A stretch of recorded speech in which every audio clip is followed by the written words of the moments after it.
இந்த இந்து வாரிசு உரிமை சட்டம் பொருந்தக்கூடியது, எந்தெந்த நபர்களுக்கு பொருந்தாது? ஜெயினர்கள், புத்தர்கள் மற்றும் சீக்கியர்கள். ரத்தம் சார்ந்த உறவு முறை, அதுக்கு ஏதாவது ஸ்பெசிபிகேஷனா ஏதாவது சொல்லப்பட்டிருக்கா? ஃபுல் பிளட், ஹாஃப் பிளட், யூட்டின் பிளட் அப்படின்னு 3 வகைப்படுத்தியிருக்காங்க. சரி.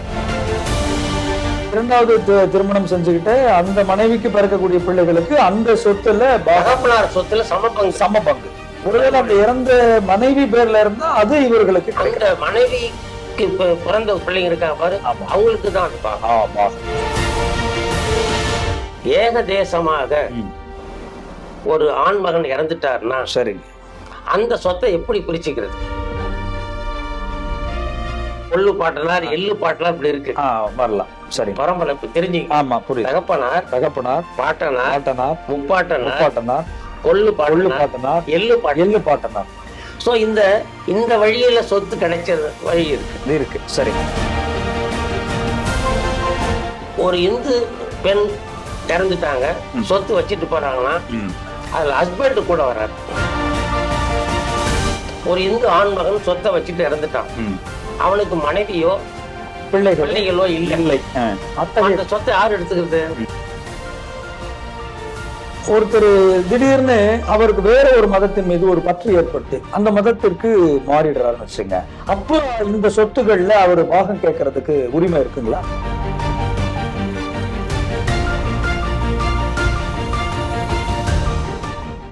கோவல் நியூஸ் தமிழ் சேனல் நேயர்களுக்கு அன்பான வணக்கம். இன்று நாம மிக முக்கியமாக எல்லோரும் தெரிந்து கொள்ளக்கூடிய, எல்லோருக்கும் தேவைப்படுகிற இந்து வாரிசு உரிமை சட்டம் 1956, அதை பற்றி நமக்கு தெளிவாகவும் விளக்கமாகவும் அளிக்க நம்மோடு அரங்கத்திற்கு மூத்த வழக்கறிஞர் திரு வீரா செல்வராஜ் அவர்கள் வந்திருக்கிறார். அவரை அன்போடு வரவேற்கிறோம். ஐயா வணக்கம். வணக்கம். இன்னைக்கு நம்ம பார்க்கிற ஒரு தலைப்பு, இந்து வாரிசு உரிமை சட்டம் 1956. இந்த சட்டம் எந்த ஆண்டு இயற்றப்பட்டது சொல்லுங்க. கோவல் நியூஸ் தமிழ் நேயர்களுக்கு எனது அன்பான வணக்கம்.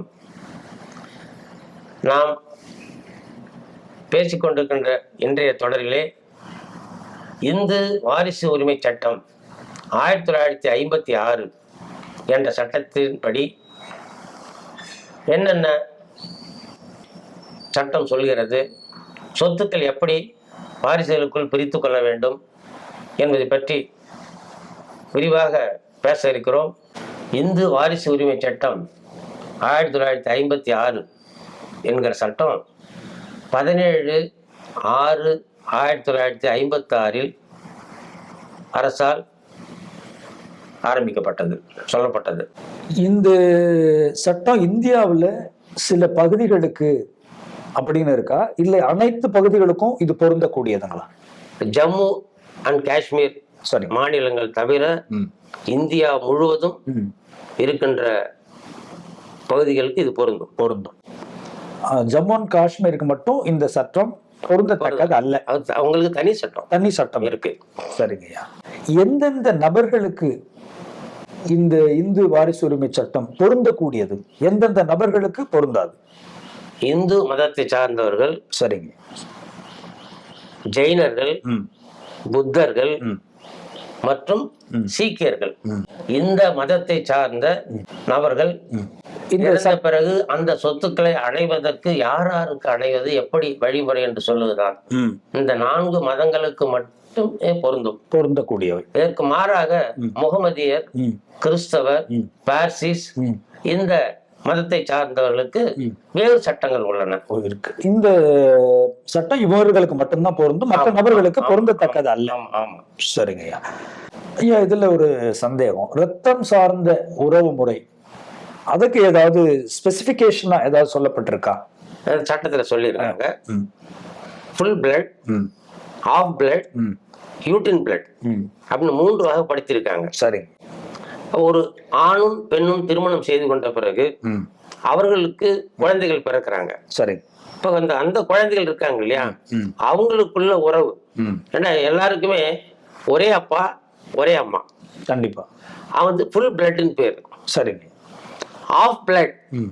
அப்படின்னா ம். ஒரு ஆண் மகன் ஒரு பெண்ணை திருமணம் பண்ணிக்கிறார், சரிங்க. குழந்தைகள் பிறக்குது. ம். ஏதோ ஒரு நிலையில அந்த மனைவி இறந்துடுறாங்க. ஓகே. அப்போ அந்த ஆண் மகன் ம். இரண்டாவது வேறொரு பெண்ணை திருமணம் பண்ணிக்கிறார். சரி. அதன் மூலம் குழந்தைகள் பிறக்குது. ம். அப்போ அந்த குழந்தைகளும் இறந்து போன பெண்ணுக்கு பிறந்த குழந்தைகள் இருக்காங்க இல்லையா, அவர்களும் அப்பா ஒன்று ம். ஆனா அம்மா ரெண்டு. ம். இரண்டாம். ஆமா. அவங்களுக்கு உறவு முறை என்னன்னு கேட்டா ஆஃப் பிளட். ம். அதே போல ஒரு ஆண் மகனும் பெண் மகனும் திருமணம் பண்ணிட்டு குடும்பம் பண்றாங்க, குழந்தைகள் பிறக்குது. சரி. கணவர் இறந்துடுறாரு. ஓகே. சரி. அப்போ அந்த பெண் வேறொரு ஆடவரை திருமணம் செஞ்சுக்கிறாங்க ஒருவேளை, அதன் மூலம் குழந்தைகள் பிறக்குது. சரி. சோ அந்த அம்மாவுக்கு இறந்து போன கணவர் மூலம் பிறந்த குழந்தை இருக்காங்க, மறுபடியும் திருமணம் செய்து கொண்ட மூலம் பிறந்த குழந்தைகள் இருக்கிறாங்க. அந்த குழந்தைகளுக்குள் என்ன உறவு முறை? ஊற்றின் பிளட்னு பேர். ஊற்றின் பிளட்னா உட்ரஸ், அதை குறிக்குது. கர்ப்பப்பை. ஒரே கர்ப்பப்பையில் வெவ்வேறு ஆடவர் மூலம் பிறந்த குழந்தைகள், அந்த குழந்தைகளுக்குள்ள உறவு ஊற்றின் பிளட் அப்படின்னு சொல்றது. அப்படிதான் சட்டத்துல சொல்லியிருக்கு. சரிங்க. அவர் இறந்த நபருக்குனுடைய சரிவிகிதமான வாரிசுன்னு இவங்க இரண்டு பேரையுமே நபர்களை எடுத்துக்கலாங்களா? அது தனித்தனியா சொல்றேன். ஆஃப் பிளட்ல இருக்கிறாங்க அப்படின்னு வைங்க, அந்த குழந்தைகளுக்கும் அல்லது இரண்டாவது ஒரு திருமணம் நடக்குது அவர்களுக்கு பிறந்த குழந்தைகளுக்கும் ஒரு ஏங்குற நபருடைய ஒரு சொத்துகள்ல சரிவிகிதமான சமமான உரிமை இருக்கு. சமமான உரிமை உண்டு, தாராளமா சமமான உரிமை இருக்கு. இப்போ நம்ம ஏற்கனவே சொன்ன மாதிரி ஒரு இந்து ஆண் இறந்துட்டாருன்னா அவர் முதல் மனைவி மூலம் பிறந்த குழந்தைகள், சரிங்க, இல்ல அவருக்கு மறுமணம் செய்து கொண்ட பிறகு அதன் மூலம் பிறக்கக்கூடிய குழந்தைகள், எல்லா குழந்தைகளும் சம உரிமை தான். சரிங்க. அது இப்போ ஒரு இந்து தாய் பேரில் உள்ள சொத்தா இருந்தா அதுதான் தனி. அதாங்க, இப்போ ஒருவேளை தாய் வழியா அவங்க சொத்து இருக்குது, அந்த முதல் மனைவியுடைய பிள்ளைகளுக்கு கிடைக்காது. அந்த தாய்க்கு பிறந்த பிள்ளைகளுக்கு தான் அது கிடைக்கும். ஆமா. அப்போ இரண்டாவது திருமணம் செஞ்சுக்கிட்டு அந்த மனைவிக்கு பிறக்கக்கூடிய பிள்ளைகளுக்கு அந்த சொத்துல சொத்துல சம பங்கு. ஒருவேளை அந்த இறந்த மனைவி பேர்ல இருந்தா அது இவர்களுக்கு, அந்த மனைவிக்கு பிறந்த பிள்ளைங்க இருக்காங்க பாரு, அவங்களுக்கு தான் அது பாகம். ஏகதேசமான சொத்துக்கள் அப்படின்னு நம்ம சொல்றோம். அப்படின்னா என்னங்க? முதல்ல அடிப்படை அந்த இந்து வாரிசு உரிமை சட்டம் 1956 பொறுத்த வரையில் தெளிவா சொல்றாங்க, இன்டர்ஸ்டேட் சக்சஷன், அதாவது எந்தவித ஏற்பாடும் செய்யாமல் ஏகதேசமாக ஒரு ஆண்மகன் இறந்துட்டாருன்னா சரிங்க, அந்த சொத்தை எப்படி பிரிச்சுக்கிறது அப்படின்னு தான் அந்த சட்டம் விளக்குது. ஓகே, சரிங்க. டெஸ்டமெண்டரின்னு ஒண்ணு இருக்கு. சரி. ஏற்பாடு செய்யறது யாரு? இறந்து போனவர் உயிரோடு இருக்கும்போது ஒரு ஆவணங்களை ஏற்பாடு தயார் செஞ்சிருக்க. உதாரணத்துக்கு கிஃப்ட் தானமா கொடுத்திருக்கலாம் பிள்ளைகளுக்கு, இல்ல ஒரு வில் எழுதி வச்சிருந்திருக்கலாம், உயிர் சாசனம் எழுதியிருக்கலாம். அப்படி ஏதோ ஒரு ஆவணத்தை இல்ல குடும்ப தலைவர் என்ற முறையில டாக்குமெண்ட் எழுதலாம். அந்த மாதிரி எந்த ஒரு ஏற்பாடு செய்துட்டாருன்னா அந்த ஆவணத்தின் அடிப்படையில் தான் சொத்துக்கள் பிரிக்க முடியும். அது இந்தியன் சக்சஷன் ஆக்ட் அப்படின்னு 1925. சரிங்க. எந்த ஒரு ஆவணமும் ஏற்படுத்தாம இறந்து போயிடுறாங்க, ஆணோ பெண்ணோ இறந்துட்டா அவரு சொத்து வச்சுட்டு போனாங்கன்னா அந்த சொத்தை யாருக்கு எப்படி பிரிச்சுக்கணும் அப்படின்னு சொல்றதுதான் இந்த சட்டம். சரிங்க. அப்போ இதுக்கு முன்னாடி நம்ம தெரிஞ்சுக்க வேண்டியது, ஒரு ஆணோ பெண்ணோ அது எந்த மதத்தை சார்ந்தவராக இருந்தாலும், ஏற்கனவே சொன்ன மாதிரி இந்து, ஜெயின், புத்தர், சீக்கியர்கள், இந்த மத சார்ந்தவர்கள், ஒரு ஆண் மகனுக்கு சொத்து எப்படி கிடைக்குது அப்படின்னு பாக்குறீங்க? ஒண்ணு பூர்வீக வழியில அவருடைய தகப்பனார் மூதாதையர்கள் வழியில கிடைக்கலாம். ஒன்று தகப்பனார், பாட்டனார், முப்பாட்டனார், அந்த மாதிரி பூர்வீக அடிப்படையில வரலாம். கொள்ளு பாட்டனார், எள்ளு பாட்டனார் இப்படி இருக்கு, வரலாம். சரி. பரம்பரை தெரிஞ்சு. ஆமா, புரியுது. தகப்பனார், பாட்டனார், முப்பாட்டனார், கொள்ளு பாட்டனார், எள்ளு பாட்டனார்.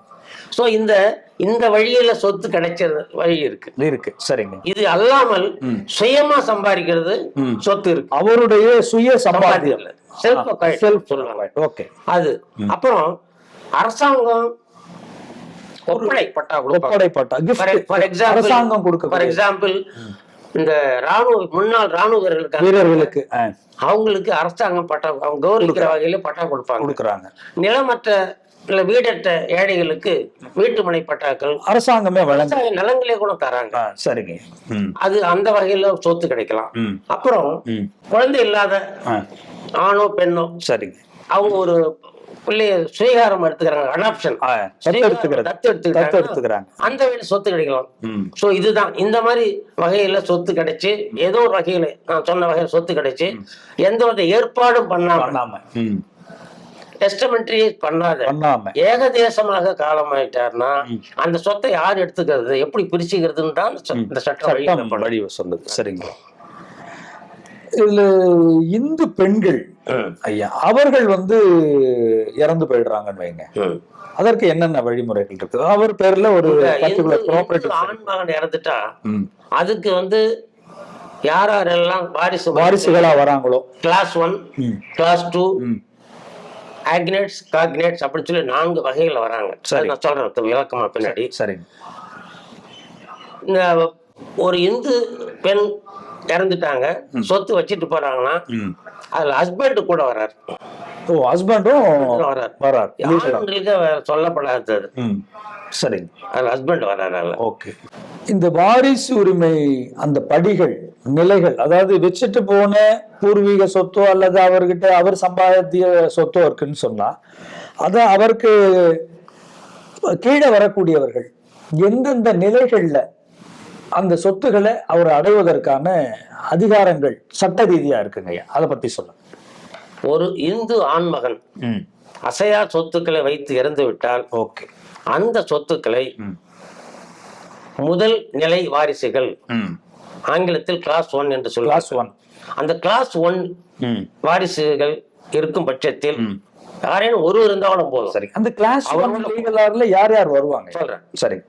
கிளாஸ் 1 யாருமே இல்லைன்னா ஓகே, கிளாஸ் 2 கிளாஸ் 2 யாரும் இல்லைன்னா காக்னெட்ஸ் ஏக்னெட்ஸ் அப்படின்னு சொல்றாங்க. சரி. அப்படி யாரும் இல்லைன்னா இந்த சொத்து அரசாங்கத்துக்கு போய் சேர்ந்துரும். சரி. அந்த சொத்தின் பேரில் என்ன லைபிலிட்டிஸ் இருந்தோ அந்த லைபிலிட்டிஸ், ஃபார் எக்ஸாம்பிள் இறந்து போனவர் அந்த சொத்தை அடமானம் போட்டு போய் ஒரு வங்கியில கடன் வாங்கியிருப்பார். அது அரசுக்கு போக வேண்டிய நிலை ஏற்பட்டா அந்த கடன் அரசாங்கம் அடைக்கணும். சொத்து அரசாங்க சொத்து ஆயிடும். சரி. இப்போ முதல் நிலை வாரிசு படி 1. படி 1 யாருன்னு பார்த்தீங்கன்னா இறந்த ஆண் மகனுடைய தாய், மனைவி, மகன், மகன்கள், மகள் அல்லது மகள்கள். ஒரு கால் தகப்பனாருக்கு முந்தியே ஒரு மகன் இறந்துட்டாரு. ஆனா அவன் திருமணம் ஆகாம இருந்த பிரச்சனை இல்லை. சரி. திருமணம் ஆகி அவனுக்கு வீட்டுக்கு வந்த மருமக குழந்தைகள் இருக்கு. அந்த குழந்தைகள் இறந்து போன மகனுடைய ஷேரை எடுத்து அவங்களுக்கு வந்துடணும். சரி. இப்படி மகளுக்கு அப்படிதான். சோ இது கிளாஸ் 1. ஓகேங்க. கிளாஸ் 2 அப்படின்னு சொல்றான், இரண்டாம் படிகள். அது எதுன்னு பாத்தீங்கன்னா இறந்து போனவருடைய அப்பா. கிளாஸ் 1 அப்பா வரல. கிளாஸ் 2 அப்பா வரார். இறந்த நபருடைய தகப்பன். இறந்து போனவருக்கு மனைவியோ மக்களோ இருந்து போனா அவங்க இன்று உள்ள நிலவரப்படி அப்பாவுக்கு பாகம் கிடையாது. மனைவியும் இல்ல குழந்தைகளும் இல்லைன்னா கிளாஸ் 2 அப்பா வர்றார். அந்த இடத்துக்கு அந்த ஃபாதர் வரும்.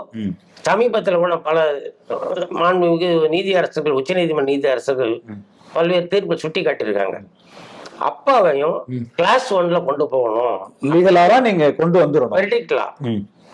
அது குறித்து மத்திய அரசு பரிசீலனை பண்ணி சட்ட திருத்தம் கொண்டு வரணும்னு சொல்லி பரிந்துரை இன்னும் செய்யல. அதுக்கான உத்தேசமான வேலைகள் நடைபெறுது. ஆமா. சரி. அப்போ அந்த கிளாஸ் 2 லீகல் நிறைய பேர் வராங்க. Sons daughters sons daughters daughter, மகனுடைய பிள்ளைகள், மகளுடைய பிள்ளைகள். சரி. அப்பாவுக்கு அப்பா, அம்மாவுக்கு அப்பா, இப்படி நிறைய ஒரு 10-15 பேர் வராங்க.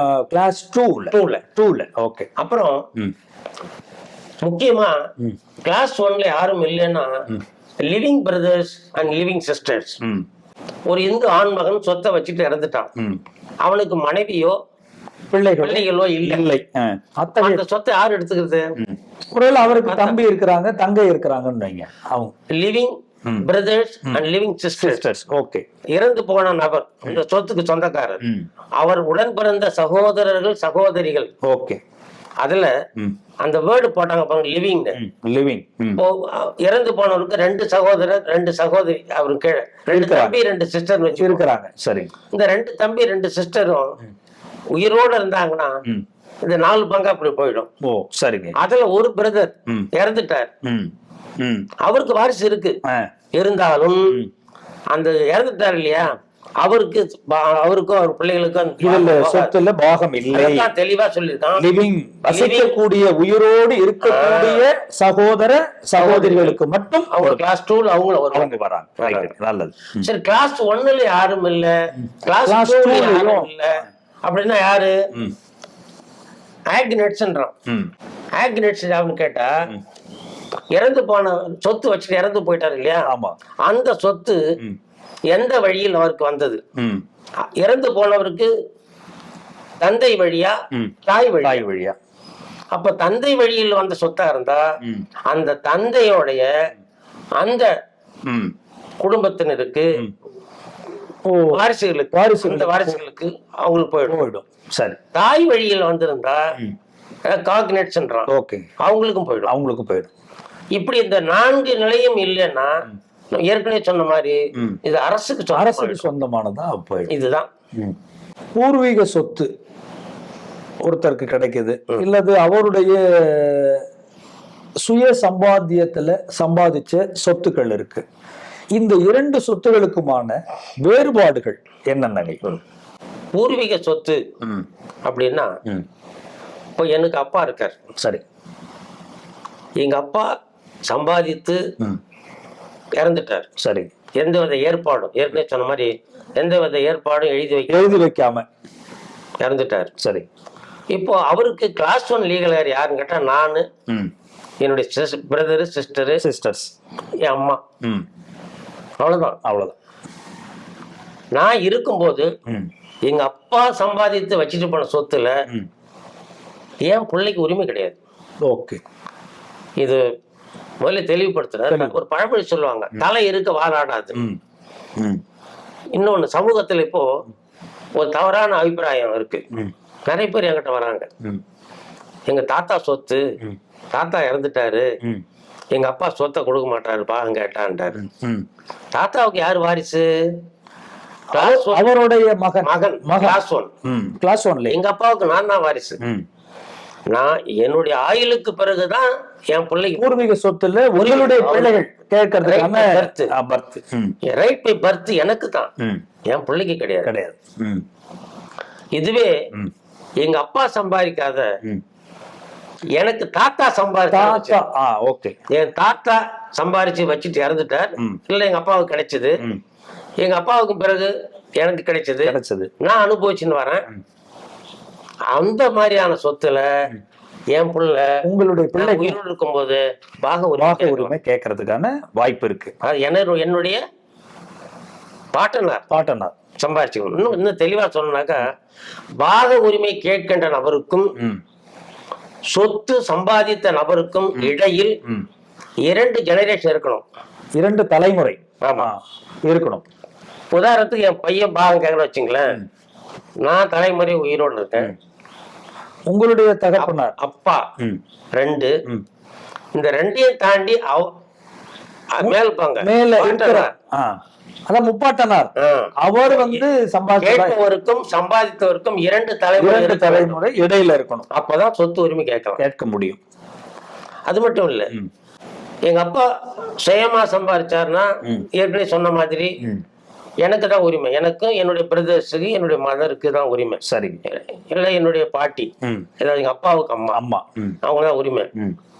எங்க அப்பா சுயமா, இப்ப நான் இறந்துட்டேன்னு வச்சுங்களேன், அப்ப ஆட்டோமேட்டிக்கா எனக்கு என்ன உரிமை பாக உரிமை சேருமோ இருக்கும். அது என் பிள்ளைகளுக்கு சேரும். ஓ, அப்ப நீங்க அந்த நபர் இல்லைங்கிற பட்சத்துல உங்களுக்கு அடுத்த நிலையில இருக்கக்கூடிய வாரிசுகள் எவரோ அவரும் அந்த இடத்துக்கு வந்துடுறார். சரி. அதே போல இறந்து போன நபரின் சுய சம்பாத்தியமாக இருந்தா ஈக்குவல் ரைட்ஸ் யாருக்கு? இந்த கிளாஸ் 1 லீகல் ரைட்ஸுக்கு ஈக்குவல் ரைட்ஸ், சம பங்கு. அந்த இறந்த நபர் அவரே சம்பாதிச்சிருந்தா சுயாதீன சொத்து. நான் ஏற்கனவே சொன்ன மாதிரி பரம்பரை சொத்து, இந்து அவிபக்த கூட்டு குடும்ப சொத்து, ஆங்கிலத்துல கோபார்ஷனரி ப்ராப்பர்ட்டி அப்படின்னு சொல்லுவாங்க. சரி. இந்த சொத்துல கோபார்ஷனர் இந்து அவிபக்த கூட்டு குடும்பத்துல யாருன்னு பழைய சட்டத்துக்கு என்ன சொல்லியிருக்கு? ஆண் மகன் மட்டுமே வாரிசு இல்ல, ஆண் மகன் மட்டுமே கோபார்ஷனர், இந்து அவிபக்த கூட்டு குடும்ப உறுப்பினர், பெண்கள் கிடையாது அப்படின்னு. அவங்களுக்கு அப்ப இந்த வாரிசுல இல்லாம இருந்ததுங்களா? சொல்றேங்க. 2005ஆம் ஆண்டு ஒரு சட்டம் கொண்டு வரப்பட்டது. சரிங்க. அதற்கு முன்பு ஆந்திராவில் மரியாதைக்குரிய NT ராமராவ் முதலமைச்சராக இருந்தப்போ அவர் கொண்டு வந்துட்டார். தமிழ்நாட்டில் 2005 மரியாதைக்குரிய கருணாநிதி அவர்கள் முதலமைச்சர் இருந்தப்போ பெண்களுக்கு சம சொத்துல சம உரிமை கொண்டு வந்தார். உரிமை இருக்கு. இதற்கு முன்பு என்ன நிலைமை இருந்துன்னு கேட்டீங்கன்னா, அந்த திருத்தல் சட்டம் 2005க்கு முன்பு பூர்வீக சொத்து, ஆன்செஸ்ட்ரல் ப்ராப்பர்ட்டி வைங்களேன், அதுல ஆன்செஸ்ட்ரல் ப்ராப்பர்ட்டியில எடுப்புல பெண்களுக்கு சொத்து பாகம் இல்லை. அப்ப யாருக்கு? ஆண்களுக்கு மட்டும்தான் அப்படின்னு இருந்தது. அதுல சரி, பெண்களுக்கு என்ன, ஒரு அப்பா இறந்துட்டார், அவருக்கு 2 பிள்ளைங்க. அப்ப எப்படி பாகம் பிரிப்பாங்கன்னா, அப்பா 2 பிள்ளை, அந்த 2 ஆண்மகன் 3 பங்காக்கி 2 ஆண்மகனுக்கும் 2 கூரை கொடுத்துட்டு அப்பா அவருடைய பங்கு எடுத்து இறந்தவருக்குன்னு ஒரு பங்கு எடுத்து வச்சு அதை பிரிப்பாங்க. அப்ப யாரு கேட்டா அவருடைய கிளாஸ் 1 லீகல் ஹேர். யாரு? இறந்தவருடைய மனைவி, இறந்தவருடைய தாய் இருந்தால் தாய், இறந்தவருக்கு இப்ப பிறந்த 2 மகன் மகள். அப்பதான் மகள் வராங்க. சரி. முதல்ல ஆண் மகன் ஈக்குவல் எடுத்துட்டு போயிட்டான். அப்பாவுக்கு எடுத்து வச்ச சொத்துல அப்பதான் வாரிசு கிளாஸ் 1 வருவாங்க. சரி. அவங்க ரொம்ப ரொம்ப குறைவா கிடைக்கக்கூடிய வாய்ப்பா இருந்தது. அதாவது சமபங்கா இல்லாம 2005 அமெண்ட்மெண்ட் கொண்டு வந்தான். சம பங்கு எத்தனை நபர்கள் இருக்கிறாங்களோ அத்தனை நபர்களுக்கு சமமான பூர்வீகமாக இருந்தாலும் இந்து அவிபக்த கூட்டு குடும்பம் இருந்தாலும் பெண்களுக்கும் ஆண்களை போல் சம பங்கு அப்படி சொல்லலாம். சோ அவங்களும் கோபார்ஷனர் அப்படின்ற ஒரு அந்தஸ்தை கொடுத்துட்டாங்க. அவர்களுக்கும் சம உரிமை இருக்குன்னு. அதுல பாத்தீங்கன்னா இந்த 2005 திருத்தல் சட்டம் பெண்களுக்கு சம உரிமை கொண்டு வந்தாங்க இல்லையா, அந்த சட்டத்தில் வருவதற்கு முன்பே அப்பா இறந்துறாரு. ஃபார் எக்ஸாம்பிள் 2000 இறந்துட்டாங்க. சரிங்க. அவங்களுக்கு 2 பிள்ளை, 2 ஆண் பிள்ளை 2 பெண் பிள்ளை இருக்காங்க. அந்த 2 ஆண் பிள்ளைகள் ஏதேனும் பராதீனங்கள் செய்திருந்தால், அப்பா விட்டு சென்ற சொத்துக்களை பராதீனம் செய்திருந்தால், அந்த பராதீனம் செய்யப்பட்ட சொத்துக்களில் இந்த பெண்ணு 2005 எனக்கு சட்டம் வந்துருது, 2006 கோர்ட்டுக்கு போவேன், பாகம் பிரிக்க முடியாது. அல்லது அந்த 2005க்கு முன்பே அந்த ஆண் பிள்ளைகள் கோபார்ஷனர்ஸ் அவங்களுக்குள்ள பார்ட்டிஷன் எழுதிட்டாங்கன்னா பதிவு பண்ணிட்டு அதுலயும் பங்கு கேட்க முடியாது. அப்படியே இருந்து 2000 அப்பா இறந்துட்டார், 2005 சட்டம் வந்துருது, சம பங்கு சட்டம் வந்துருது. அந்த நிலையில இப்ப பிறந்த பொண்ணு சொத்து பிரிக்கப்படாம இருந்தா கேட்க முடியுமா? சொத்து வேற பிரிக்கப்பட்டுருச்சு, அவர் பேர்ல தனியா பாகாட்டனை செய்யப்பட்டுருச்சுன்னா இவர் கோருவதற்கான சட்டரீதியான வாய்ப்பு ரொம்ப கம்மி, கிடையாது. நல்லது. அதுதான். ஒரு ஆண் அவரு இறந்து போறாருன்னு வச்சுங்க, அந்த இறக்குற நேரத்துல அவருடைய மனைவி கர்ப்பமா இருக்கிறாங்க. அந்த கருவில் இருக்கக்கூடிய அந்த குழந்தைக்கு சட்ட ரீதியான வாரிசு என்னங்க, என்ன உரிமை? ஒரு ஆண் மகன் இறந்து விட்டால் அவருடைய மனைவி கர்ப்பமா இருக்கிறாங்க. இருக்கிறாங்க. அதாவது அந்த இருக்கிற அந்த நேரத்துல கர்ப்பமா இருக்கிறாங்க. அப்ப குழந்தை இல்ல, அது கருவுல இருக்கிற குழந்தைக்கு நான் கேக்குறேன். அதுக்கு உயிரோடு ஏற்கனவே ஒரு பிள்ளை பிறந்திருக்கு இல்லையா? சரி. முதல் இறக்குறதுக்கு முன்னாடி. ஆமா, முதல் குழந்தை. அந்த குழந்தைக்கு என்ன உரிமை உண்டோ சம உரிமை வைத்தகர் கருவுக்கு உண்டு. கருவில் இருக்கக்கூடிய அந்த சட்டம் சொல்லுது. Right of a child in a womb at the time of demise of the father. அப்பா இறக்கும் போது அவருக்கு அவருடைய மனைவி கரு இருந்தாங்கன்னா தாராளமா இந்த குழந்தைக்கு பங்கு உண்டு, பாகம். சரிங்க. இதுல இன்னொரு சந்தேகம், ஒருவேளை அந்த ஆண்மகன் இறந்துடுறாரு, சரி, அத்தகைய சூழ்நிலையில ஒரு குழந்தை இருக்கு அவங்களுக்கு, சரி, அவங்க அந்த இறந்துட்ட உடனே அந்த பெண் வேறொரு திருமணம் செஞ்சுக்கிறாங்க அப்படின்னு வைங்க, ஒரு உதாரணத்துக்காக தான் வேறு திருமணம் செஞ்சுக்கிறாங்க. அத்தகைய சூழ்நிலையில அந்த இறந்த ஆணுடைய சொத்துக்கள் இருக்கு, அது அந்த குழந்தைக்கு எந்தெந்த வகையில வாரிசு வருவாங்களா, அல்லது அந்த மனைவிக்கு ஏதேனும் இதுல உரிமை இருக்குமா, அதை பத்தி சொல்லுங்க. அசையா சொத்தை விட்டுட்டு ஏகதேசமாக ஒரு இந்து ஆண் இறந்துட்டா ஏற்கனவே சொன்ன மாதிரி முதல் நிலை வாரிசுகள் கிளாஸ் 1 அவங்களுக்கு வரும். சரிங்க.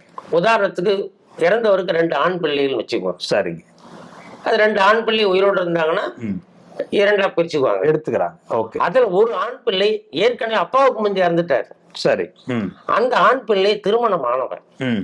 அந்த ஆண் பிள்ளைக்கு மனைவி மக்கள் உண்டு. அவங்களுடைய இறந்து போனவருக்கு மருமகள் இறந்து போனவருக்கு பேரப்பிள்ளைகள். ஆமா. இப்போ இறந்து போன ஆண் மகனுக்குன்னு ஒரு ஷேர் ஒதுக்குறாங்க இல்லையா? அந்த ஷேர் யாருக்கு போகும்னு கேட்டீங்கன்னா, அவன் இறந்து போனவர் அந்த மருமகள் இருந்தா பாருங்க, அந்த அம்மா ரீமேரேஜ் பண்ணிக்கிட்டா. அவங்க வேற ஒரு திருமணம் செஞ்சுக்கிட்டாங்க, இளம் வயது சூழ்நிலை பண்ணிட்டாங்க. அந்த ரீமேரேஜ் பண்ணிக்கிட்டா அந்த பெண்ணுக்கு இறந்து போன கணவருக்கு வரவேண்டிய பாகத்தில் மாமனார் சொத்துல அந்த அம்மாவுக்கு வராது. ஆனா பேரப்பிள்ளைக்கு போயிடும், அது போயிடும், அந்த பிள்ளைகளுக்கு போகும், தாராளம் போகும். ஒருவேளை கணவரே சம்பாரிச்ச சொத்தா இருக்குன்னு வைங்க, இறந்துட்டவரே சம்பாரிச்ச சொத்து, அப்ப அந்த மனைவி கோர முடியுமா? அப்ப கோர முடியும். மனைவியே அதான் அவர் கணவர் சம்பாரிச்ச சொத்து, அவங்க வேற ஒரு திருமணம் செஞ்சுக்கிறாங்க. அத்தகைய சூழ்நிலையில அது கணவர் இறந்த பிறகு கவனிச்சு பாருங்க, கணவரோடு வாழறாங்க ஒரு பெண்ணு, குழந்தைகள் பிறகுது, குடும்பம் பண்றாங்க, கணவர் சொத்து சம்பாரிச்சு இறந்துட்டாரு. இறக்கும் போது அந்த அம்மா விடவு தானே? ஆமா. இறந்தவருக்கு விதவை, இறந்தவருக்கு மகன். அப்போ கிளாஸ் 1ல வராங்க இல்லையா? வந்துடுறாங்க. தாராளமா பாகம் பிரிச்சுக்கலாம். சரி. இந்த சட்டம் கணவர் இறந்துட்டா செகண்ட் மேரேஜ் பண்ணிக்கூடாதுன்னு சொல்லி எங்கேயுமே சொல்லல. சரிங்க. கணவர் இருக்கும் போது அல்லது திருமணம் உறவு சட்டப்படி அமலில் இருக்கும் போது தான் பண்ணக்கூடாது. சரிங்க. கணவர் இறந்துட்டா ரீமேரேஜ் தாராளம் பண்ணிக்கலாம். கணவருடைய சொத்துல அவங்களுக்கு வாரிசா வராங்க. சரி, அப்ப அந்த பாகம் பிரிக்காம இருக்கணும். இறந்துட்ட கணவர் இறந்துட்ட பாகம் பிரிக்கப்படல. கணவருக்கு முந்தி மாமனார் இறந்திருந்தா அது வேற. சரி. மாமனாருக்கு முந்தியே புருஷன் இறந்துட்டான், அந்த மாதிரி கேஸ்ல ரீமேரேஜ் பண்ணிட்டு போயிட்டாங்கன்னா, அப்ப அவங்களுக்கு இந்த எப்ப ரீமேரேஜ் பண்ணிட்டாங்களோ இந்த குடும்ப உறுப்பினரே அல்ல, குழந்தைகள் மட்டும்தான் இந்த குடும்ப உறுப்பினர். அப்படியே சட்டத்தில் இவர்களை தான் வாரிசா எடுத்துக்க முடியும். அந்த நபர் வெளியில போயிடுறாங்க, அவங்க இந்த குடும்பத்தினுடைய வாரிசுகளோ உறுப்பினர்களோ இல்ல, குடும்ப உறுப்பினர் கிடையாது, குடும்ப உறுப்பினர் இல்லை. சரிங்க. சொத்துக்காக ஒரு கொலை செஞ்சிடுறாங்க அப்படின்னு வச்சுங்க. அத்தகைய சூழ்நிலைகள்ல அந்த சொத்தை பேஸ் பண்ணி தான் ஒரு விஷயத்த செய்யறாங்க. இது இவர் இருந்தா ஒருவேளை எனக்கு கொடுப்பாரோ கொடுக்க மாட்டாரோங்கிற ஒரு சந்தேகத்தினுடைய அடிப்படையில ஒரு கொலை பண்ணிடுறாங்கன்னு வச்சுங்க. அத்தகைய சூழ்நிலையில அந்த சொத்துகள் எந்த வகையில யாருக்கு உரிமை? தகப்பனார் இறந்த பிறகு அவருக்கு ஒரு 3 ஆண் பிள்ளைகள் 3 பாகமா எடுத்துக்குவாங்க. சரிங்க. அது தாய் இருக்காங்க, அப்புறம் மதர் ஆஃப் தி டிசீஸ்ட் இருக்காங்க. சரிங்க. இதுல ஒரு ஆம்பளை பிள்ளை இது 3 பங்கு ஆகக்கூடாது, 2 பங்கு ஆக்கணும், இல்ல 1 பங்கு ஆக்கணும் அப்படின்னு சொல்லி ஒரு சகோதரனை கொலை பண்ணிடுறான். சரி. இல்ல கொலைக்கு திட்டமிட்டு நிறைவேற்றுறான். அந்த மாதிரி சூழ்நிலை அவருக்கு டிஸ்குவாலிஃபை ஆகி போயிடும். ம். மர்டர் பண்ணா சொத்து கிடைக்குங்கிற இன்டென்ஷனோட தான் அது பாகம் அவனுக்கு அந்த பாக உரிமை கிடையாது, கிடைக்காது, வாய்ப்பே இல்லை அப்படின்னு செக்ஷன் 25 தெளிவா சொல்றாங்க. சரிங்க, ஓகே, சரிங்க. இந்த ஒரு மதம் மாறிடுறாரு. இப்போ இந்துவா இருக்கிற பட்சத்துல அவருக்கு என்னென்ன, இப்ப நம்ம ஃபர்ஸ்ட் கிளாஸ் செகண்ட் கிளாஸ் இந்த வாரிசு எல்லாம் பார்த்தோம். ஒருத்தர் திடீர்னு அவருக்கு வேற ஒரு மதத்தின் மீது ஒரு பற்று ஏற்பட்டு அந்த மதத்திற்கு மாறிடுறாருன்னு வச்சுங்க, அப்போ இந்த சொத்துக்கள்ல அவர் பாகம் கேட்கறதுக்கு உரிமை இருக்குங்களா? இப்போ தகப்பனார் இருக்காரு, அவருக்கு 3 ஆண் பிள்ளைகள். இப்போ உதாரணம்,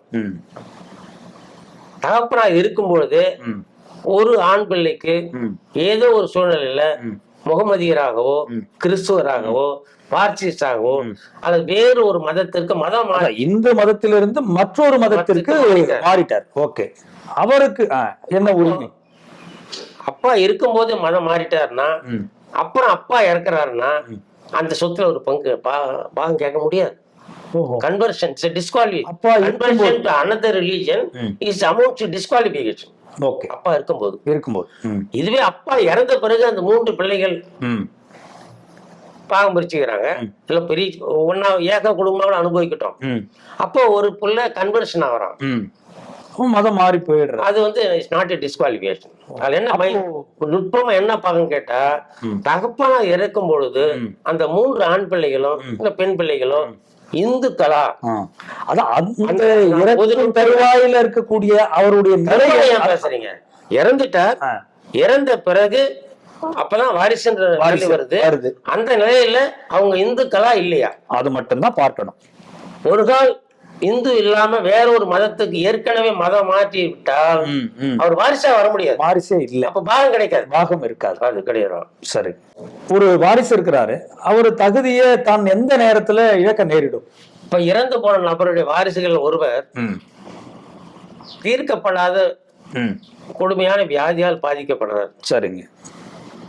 உடல் நலம் பாதிக்கப்பட்டிருந்தா ஹேண்டிகேப், மாற்றுத்திறனாளிகள், ஓகே, வேறு குறைகள், மனநலம் பாதிக்கப்பட்டவர் அப்படின்லாம் இருக்காங்க இல்லையா? ஆமா, அத அவங்களுக்கு எல்லாம் பாகம் இல்லைன்னு மறுக்க முடியாது சட்டத்துல. சரி, அது ஒரு அவருடைய குழந்தை தான், அவர் மனநலம் பாதிக்கப்பட்டிருந்தாலும் தீர்க்க முடியாத வியாதியால் பாதிக்கப்பட்டிருந்தாலும் அவருக்கு சட்டப்படி உரிமை உண்டு. அவ்வளவுதான்.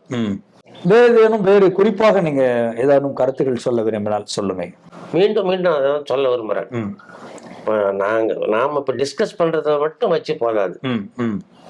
இளம் வழக்கறிஞர்கள் இல்ல இதுல ஆர்வம் உள்ள நபர்கள், வழக்காளிகள், பொதுமக்கள் எல்லாமே நிறைய சட்ட புத்தகங்களையும் ஆங்கிலத்திலும் கிடைக்கும், தமிழ்லையும் கிடைக்குது.